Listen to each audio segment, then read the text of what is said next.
Saudara, 1 bulan sudah surat pemakzulan terhadap Wapres Gibran Raka Buming Raka yang diajukan oleh Forum Purnawirawan TNI. Kemudian, kenapa DPR masih belum membahas surat permintaan pemakzulan Gibran ini? Kemudian bagaimana aturan hukum tata negara tentang pemakzulan wakil presiden? Kita akan bahas bersama dengan sejumlah narasumber yang hadir melalui sambungan daring, saudara. Ada Sekjen DPP Barisan Relawan Jokowi Presiden atau BARA JP, Rely Reagan. Kemudian ada juga pakar hukum tata negara, pakar hukum tata negara Profesor Juanda, saudara yang akan segera bergabung juga. Selamat pagi Bapak-Bapak. Baik, yang sudah bergabung Mas Rely. Mas Rely, ini Anda melihatnya kemudian sudah 1 bulan ini ya, dari Forum Purnawirawan kirim surat ke DPR, kemudian belum ada tanggapan, bahkan kata Bu Puan ini belum nerima, belum membaca, tapi kalau kata MPR katanya sudah masuk ke Sekretariat Jenderal dan lagi dikaji. Anda melihatnya seperti apa? Ya, tadi perlu saya kan relawan Jokowi ya, dari RG2 ini. Jadi saya tanggapi persoalan harus sebagai 5 nilai. Oke. Saya rasa yang dilakukan oleh DPR betul. Sekarang ini mereka ini dari PPAR, PPAD, PPAU atau veteran yang perlu kita pertanyakan. Yang kedua, kan sudah jelas itu keputusan KPU dan pelantikan oleh MPR.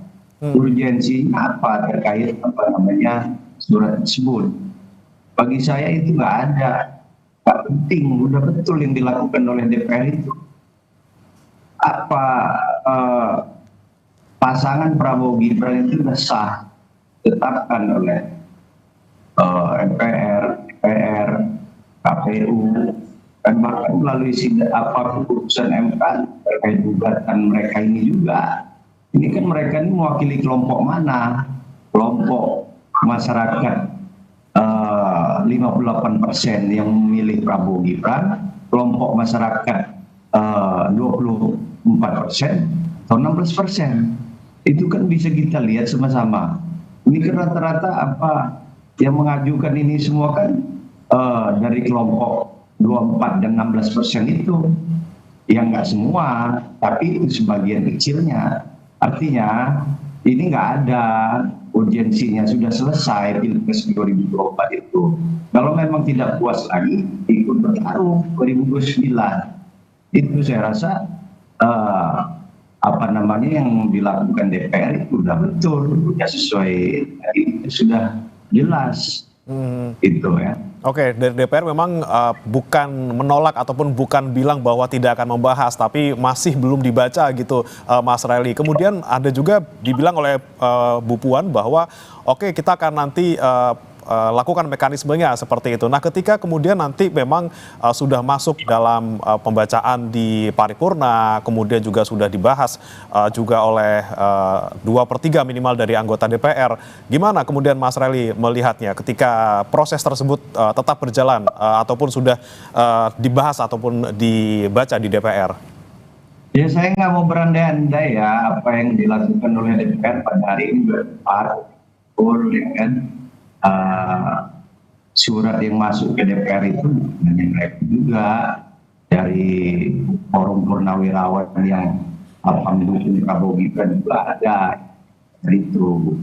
Jadi yang dilakukan DPR tidak menindaklanjuti itu udah betul, nggak perlu juga, nggak penting ditanggapi ini. Suara 300-400 orang ini 90 juta lah yang memilih pasangan Prabowo Gibran. Saya jadi curiga mereka ini membuat surat untuk melayangkan pemakzulan saudara Wapres itu ngerti hukum nggak?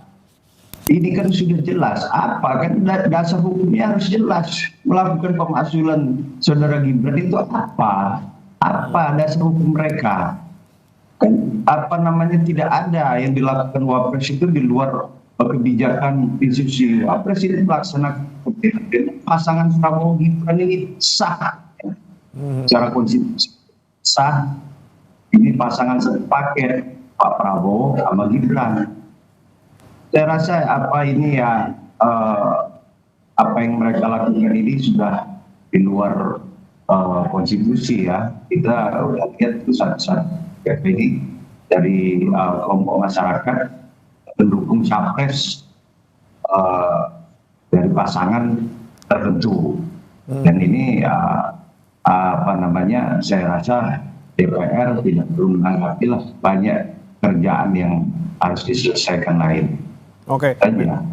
Memang salah satu poin yang disampaikan oleh Forum Purnawirawan ini terkait dengan putusan MK 90 terkait pencalonan Gibran dan juga Prabowo.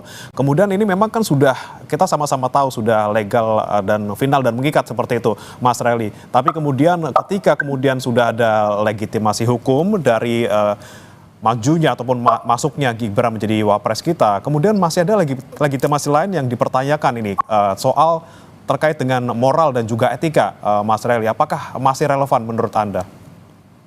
Ya relevan lagi ya. Ini kan kita sudah 8 bulan Pak Prabowo mau Gibran jadi presiden sama wapres. Moral dan etika seperti apa? Ini kan berdasarkan persepsi pemikiran mereka. Itu kata saya tadi. Mereka ini berangkat dari pemikiran kelompok masyarakat pemilih yang 58%, 24%, atau 16%. Jadi kalau saya rasa apa namanya, secara undang-undang konstitusi kita ya, ini negara bangsa ya. Jadi kalau kita sudah nggak apa namanya dalam era berdemokrasi sesuai dengan undang konstitusi, apalagi harus dipermasalahkan. Ya kalau kita nggak kalah, udah bertarung lagi 2029. Siapa di antara mereka kelompok yang apa namanya Forum Purnawirawan ini mau nyalon presiden atau wapres, majulah, kan konstitusi kita memberikan hak ruang itu.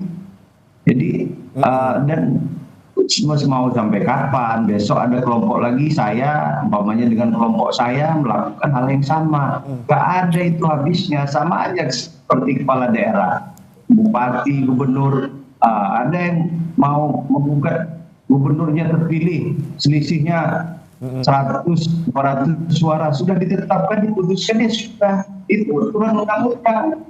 Kalau di luar itu kita mau ini ya udahlah, kita introspeksi diri aja. Oke. Jadi, ada jalurnya ya, Mas Relly ya, kalau misalnya tidak puas, misalnya kita asumsikan mereka tidak puas dengan hasil pemilu yang kemarin, masih ada waktunya nanti di tahun 2029.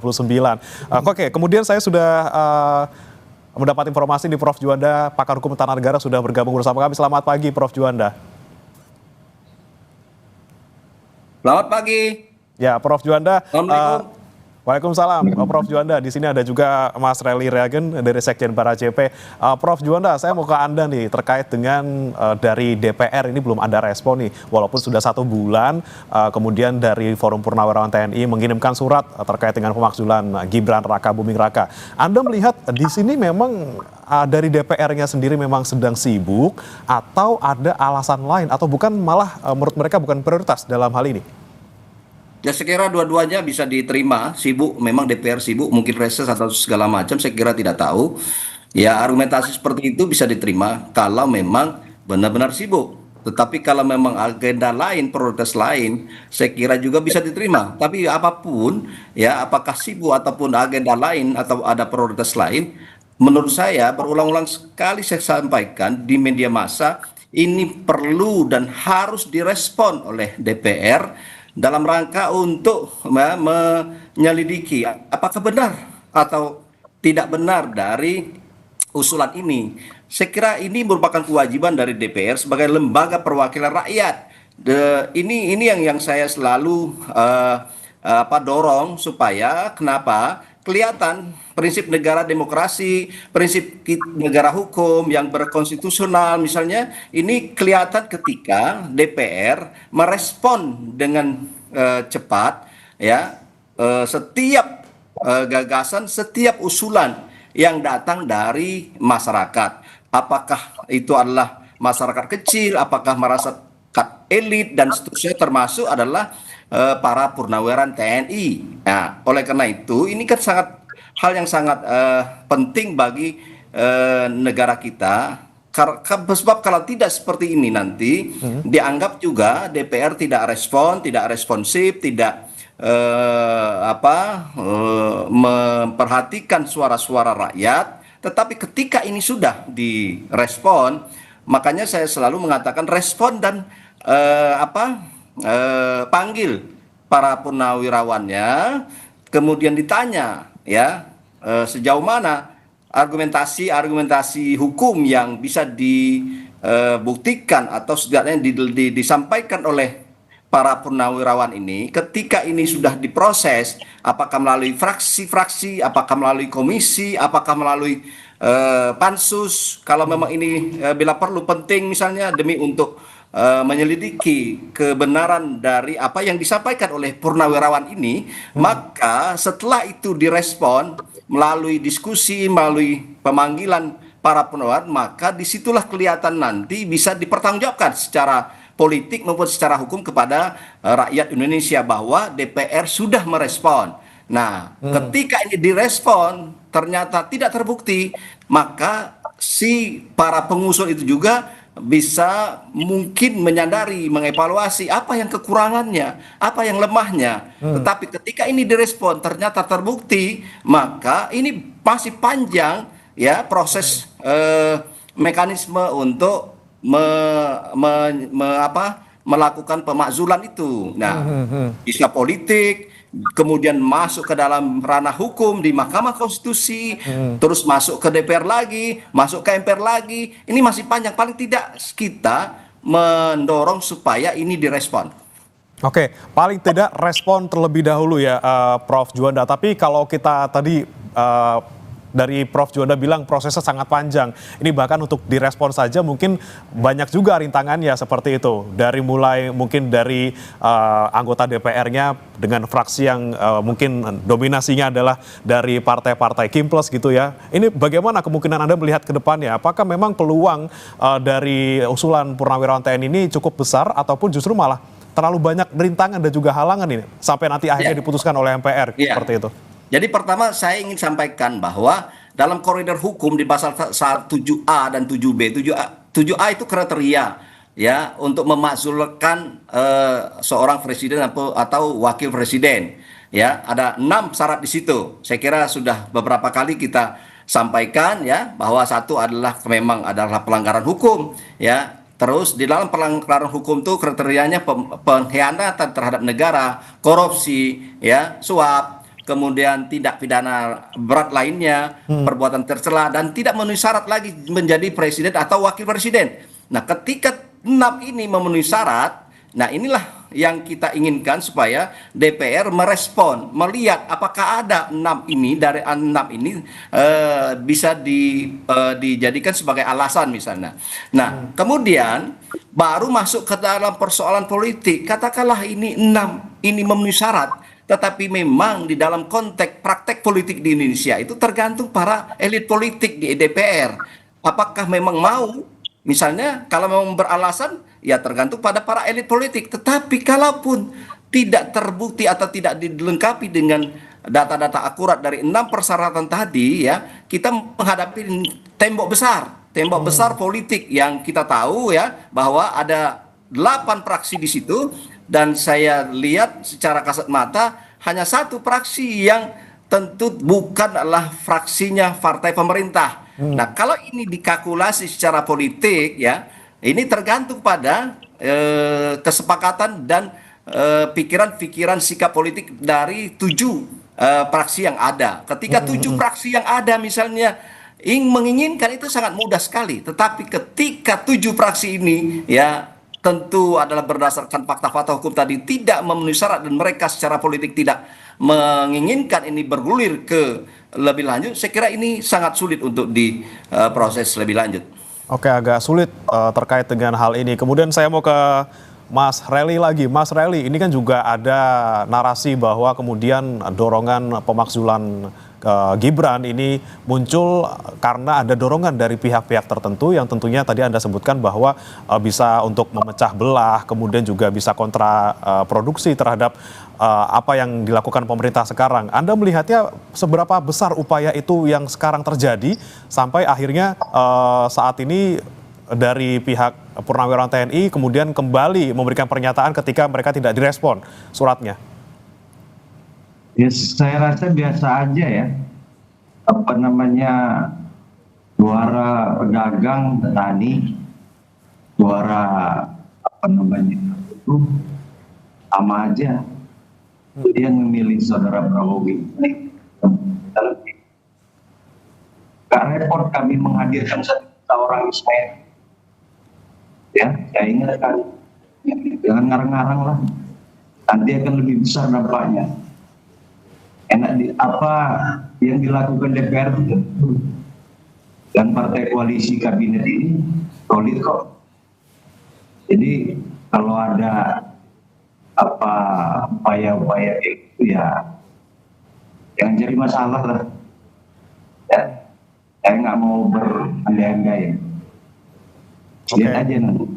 Oke, let's see seperti apa yang nanti prosesnya, apakah lanjut apa enggak gitu ya Mas Relly ya.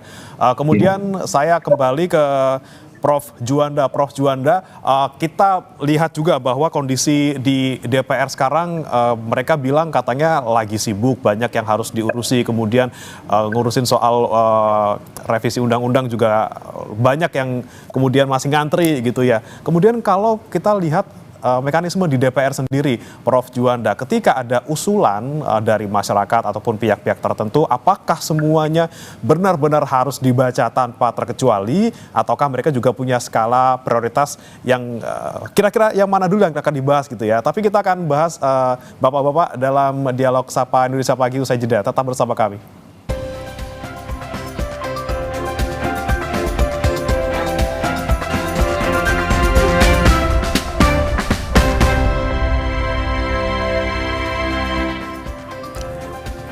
Kembali di Sapa Indonesia Pagi, saudara. Sebelum kita lanjutkan perbincangan kita pagi hari ini, kita simak dulu berita terbaru dari Wapres Gibran Rakabuming Raka yang kunjungan kerja bareng dengan Ketua Komisi 4 DPR Titi Soeharto. Dalam kunjungan kerjanya di Sleman, Yogyakarta, Wapres Gibran Rakabuming Raka melontarkan candaan kepada Titi Soeharto dengan bilang Titi Soeharto adalah Ketua Komisi yang paling sakti. Hal ini disampaikan Wapres Gibran dalam sesi tanya jawab bersama dengan wartawan usai kegiatan rembuk tani sekaligus panen tebu di lahan milik TNI di Sleman. Wapres Gibran menjawab alasan hadirnya Titi Soeharto dalam acara rembuk tani ini. Gibran bilang hadirnya Titi membuat masalah pertanian cepat terselesaikan karena Titi dinilai sebagai ketua komisi yang paling sakti. Kita ingin visi misi program-program dari Bapak Presiden Prabowo bisa berjalan dengan baik, dan apalagi ditambah ini ada Bu Ketua Komisi, pasti bisa berjalan dengan lebih baik ya. Masalah-masalahnya cepat terselesaikan. Beliau kan Ketua Komisi paling sakti. Kita kembali lanjutkan perbincangan kita, saudara. Tadi selain Mas Relly Reagen, relawan Juang Jokowi, kemudian ada pakar hukum tata negara Prof. Juanda juga telah hadir saat ini. Mas Agung Baskoro, Direktur Eksekutif Trias Politika. Selamat pagi, Mas Agung. Pagi, Mas Bremana, Ya, Mas Reagen dan Pak Juanda. Baik. Pagi. Ya, Mas Agung, Anda melihatnya nih fenomenanya seperti apa? Kemudian dari Purnawirawan TNI sudah ngirim surat dari sebulan lalu, belum juga ada respon dari DPR, walaupun sudah ada pernyataan tapi belum masuk dibahas ataupun dibaca gitu ya, Mas Agung ya. Anda melihatnya nih kendalanya di mana? Apakah belum ada lampu hijau misalnya dari ketua politik, ketua partai politik dari masing-masing fraksi gitu ya? Atau seperti apa Anda melihatnya? Iya, pertama secara personal ini mengafirmasi ya bahwa posisi tawar keluarga Solo ini masih kuat di elit politik nasional kita, Mas.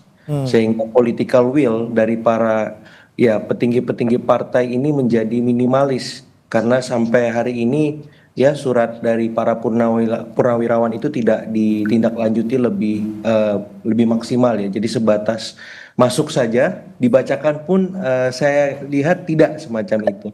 Nah, yang kedua memang harus diakui bahwa secara institusional DPR ini kan dikuasai oleh Kim Plus ya, yang secara hegemonik itu ya kita harus hitung 81% itu memang suara mayoritas yang sangat solid, kuat ya.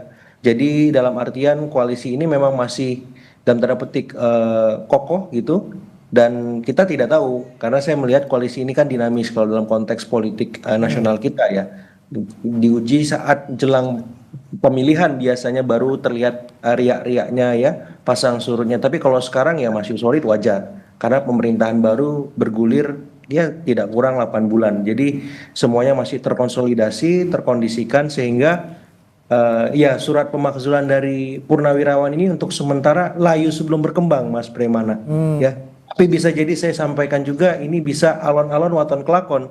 Kalau sudah jadi ya 2027, 2028, nah itu bisa jadi surat ini dibangkitkan lagi dari apa namanya kematian surinya. Seperti itu sebagai pengantar, Mas Premana. Oke, tapi Mas Agung, kalau Anda melihat peluangnya, misalnya kita melihat ada nih kasakusuk di belakang yang menyebut bahwa sebenarnya ada dukungan juga ini dari partai-partai pendukung pemerintah gitu ya. Ini kusakusuk ya Mas ya, ini informasinya juga tidak bisa dipertanggungjawabkan. Tapi kemudian kalau Anda melihat ada logika, misalnya oke, karena sekarang approval rating dari pasangan Prabowo Gibran ini kemudian tidak terlalu memuaskan, mungkin karena salah satunya asumsinya adalah karena ada sosok Gibran di sana. Kemudian ada upaya misalnya untuk dalam tanda kutip memakzulkan Gibran agar approval rating dari Pak Prabowo ini naik seperti itu. Apakah kemudian ini bisa menjadi salah satu peluang bahwa pemakzulan ini bisa berjalan ke depannya? Ya, saya kira pemakzulan ini sebenarnya hanya tujuan antara, Mas Premana ya. Jadi tujuan besarnya saya melihat untuk memisahkan keluarga Solo dengan keluarga Hambalang. Ya, saya melihat ke arah sana karena memang ada fakta-fakta historik di mana belum ada wapres yang terpilih untuk kedua kalinya ya. Nanti silahkan koreksi saya dalam sistem politik kita sehingga cara paling soft dan smooth itu ya dengan pola-pola semacam ini. Ya, ya kita tahu keluarga Solo beberapa waktu terakhir mendapat ya serangan bertubi-tubi dari segala lini. Ya dari Pak Jokowinya, Mas Gibrannya, Mas Bobinya dan hal-hal lain yang mengikuti semacam itu dan saya melihat tujuan akhirnya sih gimana caranya supaya ya istilahnya kedekatan kemesraan antara keluarga Solo dengan keluarga Hambalang ini pelan-pelan masuk dalam konteks balance of power dengan keluarga Cikeas, dengan keluarga Teguh Umar, dengan keluarga-keluarga presiden yang lain sehingga tidak ada kecenderungan condong kepada salah satu keluarga saja. Ya sampai pada satu momen ya sudah ini netral ya ketika nanti Pilpres 2029 Pak Prabowo lebih objektif melihat siapa pendamping yang paling pas, paling pantas untuk mendampinginya. Yang kedua memang tidak bisa dimungkiri bahwa konstelasi isu pemakzulan ini untuk saat ini saya kira masih terlalu cepat ya atau terlalu dini gitu karena memang biasanya dalam konteks historik lagi dan lagi berkelindan dengan fakta-fakta ekonomis dan fakta-fakta sosiologis. Saya ambil contoh misalkan dalam momen Pak Soekarno waktu itu ada momen ekonomis ya, kemudian momen politis berkelindan di sana. Nah, Pak Harto juga ada momen ekonomis di sana berkelindan dengan momen politis ya. Artinya apa? Momen pemakzulan yang politis ini harus berkelindan.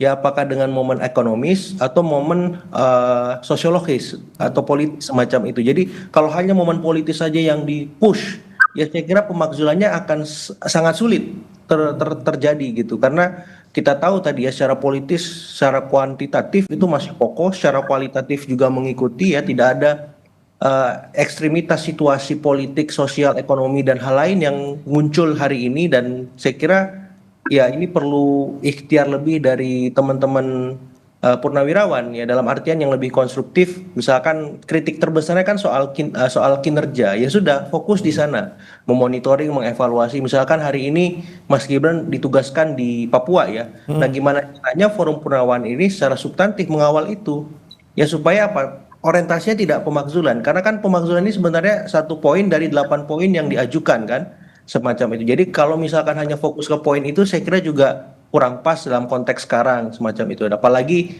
Mas Gibrannya sudah diberikan porsi kerja yang jelas ya Papua atau kemarin ada lapor Mas Wapres misalkan. Itu juga dikawal supaya apa? Supaya ujungnya jelas karena komplain selama ini kan publik menanti laporannya ditindaklanjuti atau tidak. Terus masalah-masalah yang sudah disampaikan apakah akan diselesaikan. Hal-hal semacam itu penting supaya apa Mas Gibran ini juga punya legacy yang kokoh ya sebagaimana wapres-wapres yang selama ini pernah memimpin Indonesia. Mungkin seperti itu, Mas. Oke, baik. Sebelum nanti saya tanyakan kembali terkait dengan Gibran ke Mas Agung, saya coba mau ke Mas Rally dulu. Mas Rally, ini kan salah satu kemudian pemicu adanya usulan pemaksulan Gibran ini kemudian adanya kritik-kritik dari publik gitu ya, baik secara online maupun offline gitu. Banyak yang bilang bahwa ini bikin pidato aja nggak bisa gitu kan. Kemudian ada kritik-kritik, banyaklah kritik yang kita dengar di media sosial maupun di media konvensional seperti itu, Mas Rally. Anda menyikapinya seperti apa?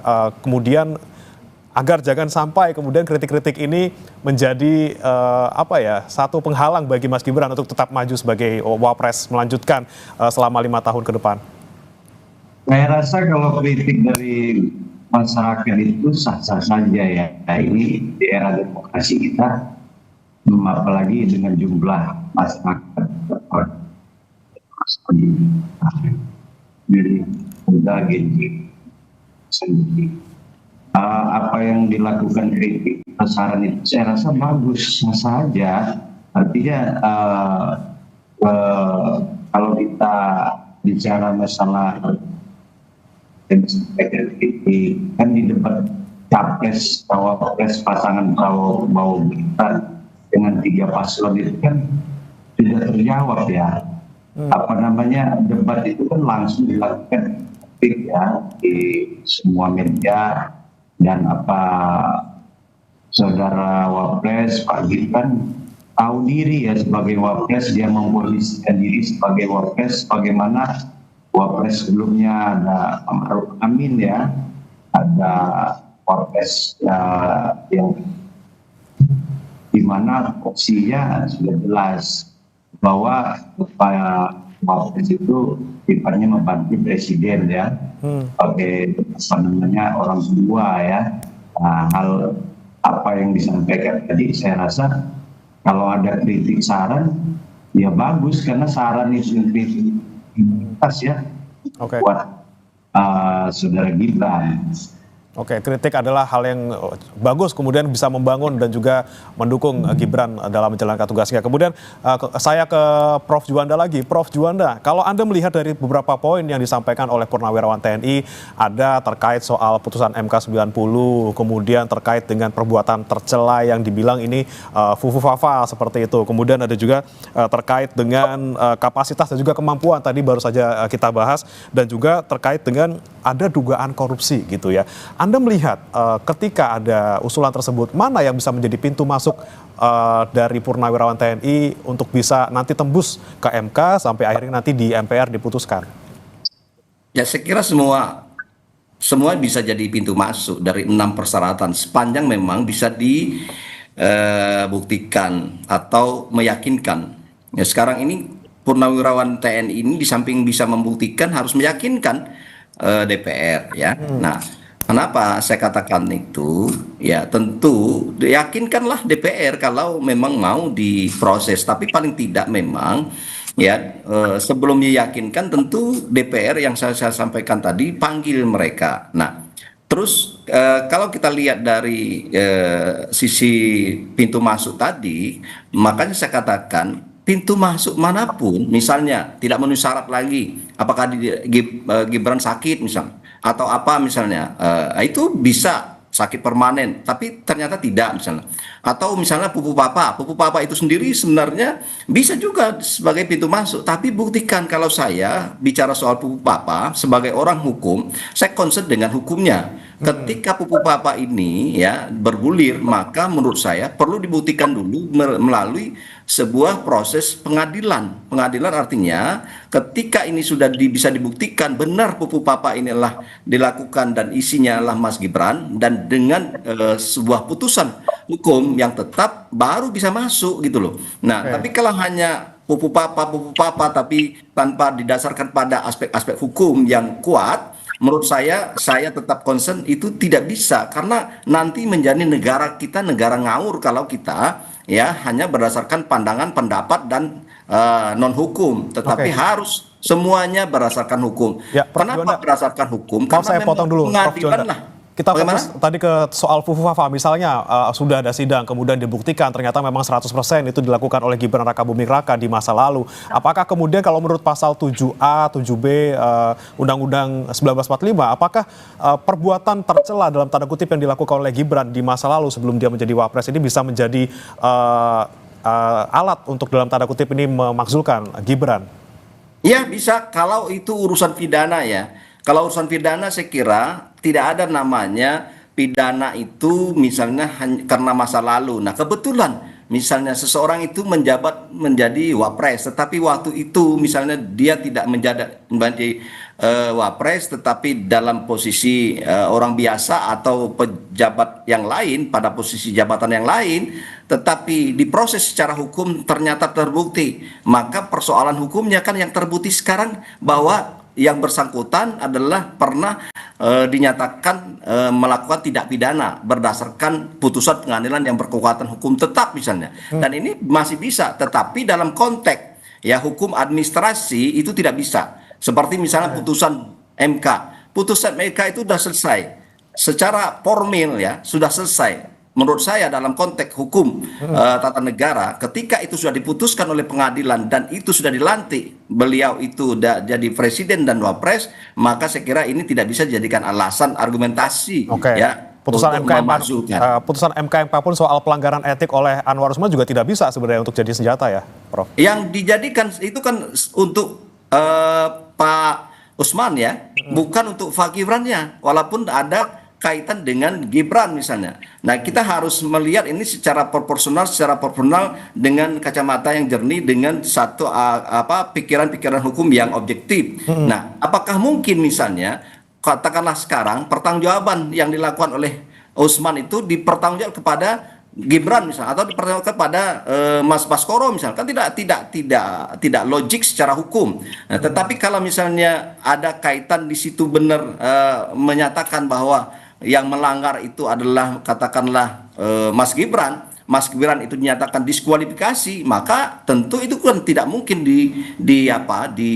dilantik menjadi wapres. Nah, terlepas dari apakah itu adalah terkena ada pelanggaran etik, tetapi secara hukum yang kita lihat bahwa beliau ini sudah diputuskan, walaupun ini ada dissenting opinion dalam proses mengambil putusan MK dulu ada 5-4 misalnya, tetapi 5 menyatakan bahwa itu dia memenuhi syarat misalnya, atau tidak ada pelanggaran. Nah, persoalannya memang adalah kalau ada masih secara material ada hal-hal yang berpendapat bahwa ini sebenarnya tidak sah, itu kan memang boleh-boleh saja, tetapi secara hukum ketika itu sudah diputuskan dan ternyata sudah dilantik, saya pikir dan saya nyatakan tidak bisa diangkat menjadi sebuah argumentasi hukum dalam rangka pemakzulan ini. Berarti poin-poin yang di putusan MK 90 pun ketika sampai ke MK nanti akan mental juga gitu ya, Prof ya? Ya, Oke. benar. Karena ini sudah selesai, ya. Sudah selesai ini barang ya, sudah inkrah dia, sudah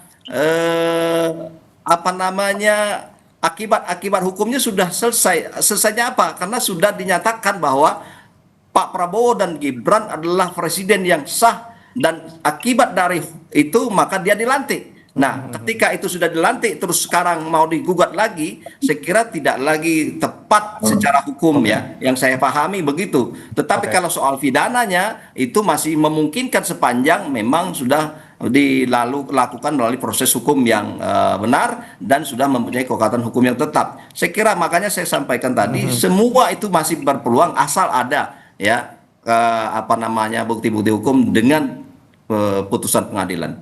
Oke, baik, saya mau ke Mas Agung lagi. Mas Agung, ini terkait dengan sosok Gibran yang tadi sudah disampaikan juga oleh Prof. Juanda bahwa bisa masuk lewat perbuatan tercela, tapi untuk soal putusan MK 90 ini sepertinya sudah mental gitu ya. Tapi kalau misalnya di pintu masuknya soal kapasitas dan juga kemampuan dari Mas Gibran yang mungkin banyak orang mempertanyakan soal hal ini, kemudian bisa nggak sih menjadi satu senjata dalam tanda kutip untuk memasukkan Gibran? Apakah ada standar-standarnya? Ketika Gibran tidak bisa ini kemudian berarti tidak mampu, atau seperti apa, Mas Agung?